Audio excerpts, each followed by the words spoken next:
All right, so in this video, we're just going to go over the last 3 poses of the sequence.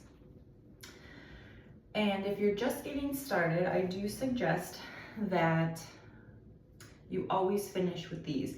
Even if you're only doing suryanamaskar A, you should then be doing these 3 to close out the practice. For each of these 3, we hold it for 10 breaths. And they should be very slow and controlled.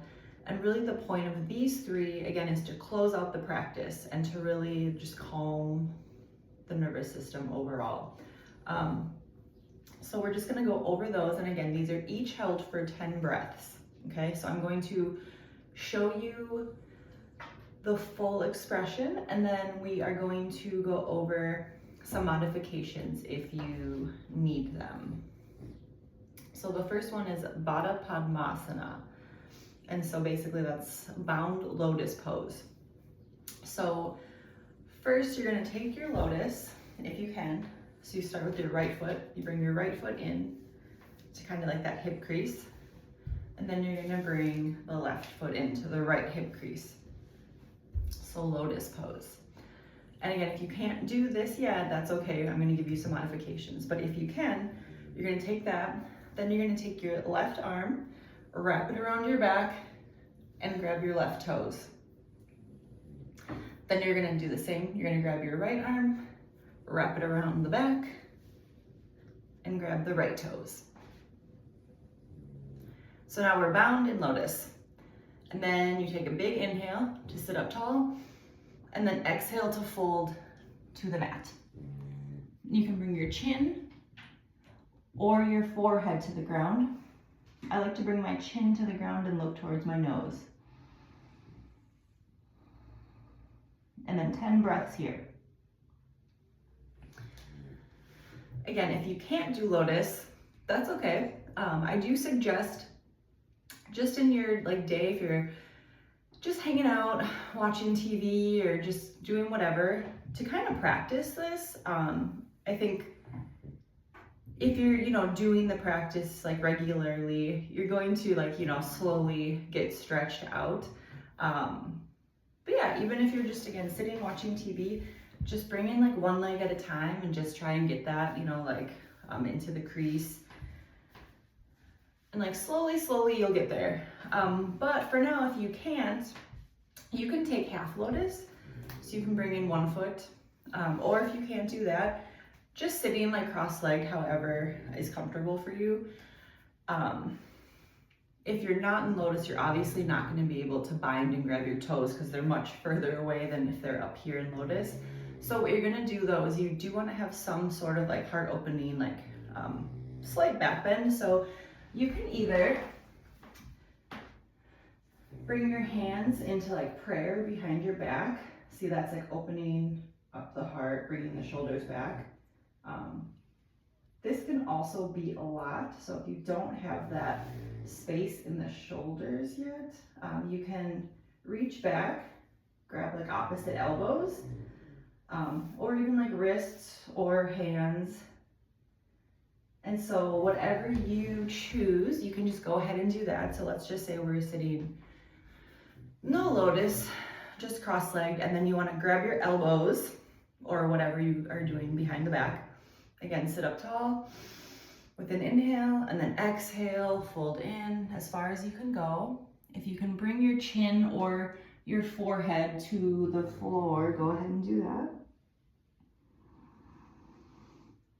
Keeping our focus or our drishti on the tip of the nose, and then 10 really slow, controlled breaths here.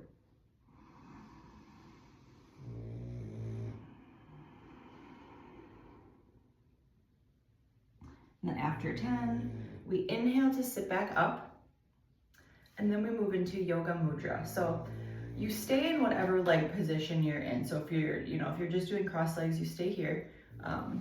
Again, if you're already in lotus in Bada padmasana, you're gonna keep your lotus, and you're just gonna switch your upper body. So for yoga mudra, we take yana mudra, which is we touch our pointer finger to our thumb, And then the other 3 fingers stay like very extended, so like with effort. So both hands are like that. Then you bring the back of your hand to touch your knees. Elbows are straight, shoulders are back. And then here we're gonna use that Jalandhara Bandha, so you're gonna bring your chin all the way to your chest. And again, with effort. So again, we're straightening our elbows, we're straightening our fingers. Chin is touching the chest the entire time. And then 10 breaths here. And these should be the slowest 10 breaths of the entire practice.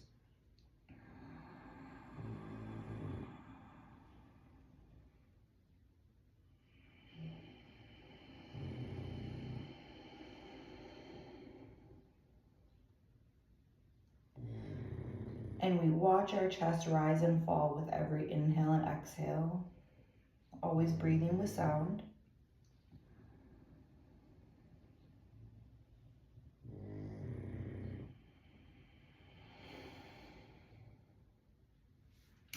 And again, if you can't take your lotus yet, you can simply, again, half lotus or even just cross-leg again, and then just do the same, but with your legs like this. Okay, and then last we have Utpluthih. And so, again, we're just gonna go back into lotus if you're there.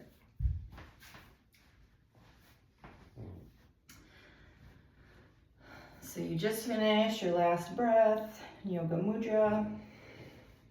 Then you're gonna take your hands, kind of like right in front of your hips, maybe a little bit in front of your hips. And then you're gonna inhale to lift your butt off the ground, looking straight ahead at the tip of your nose. 10 breaths here.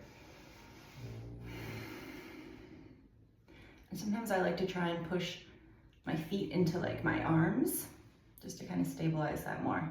But 10 breaths there. I do count a little faster in that one than in the previous one, but go at your pace. Again, if you can't do lotus, you can still just do, like, you can cross your legs. Put your hands again right in front of your hips, and you can lift your butt up that way. If that's even a lot, you can even bring your feet down and like use, you can like evenly distribute your weight between your hands and your feet, so it's not all in your hands and your wrists. But basically, so yeah, you can have your feet down, pushing into your hands and your feet to lift your butt up. But still keep your head forward, looking towards the tip of your nose, and take 10 breaths there. And so for beginners, sometimes this one is kind of difficult. It has, use a lot of strength. But even just try for a couple breaths, like whatever you can do that day, and then try and push yourself like as you, do the practice more and more. And that is the finishing 3. So again, every time you practice, no matter how long or how short your practice is, even if you're just doing suryanamaskar A, always close with these 3, with the slow, controlled breathing, the stillness of it.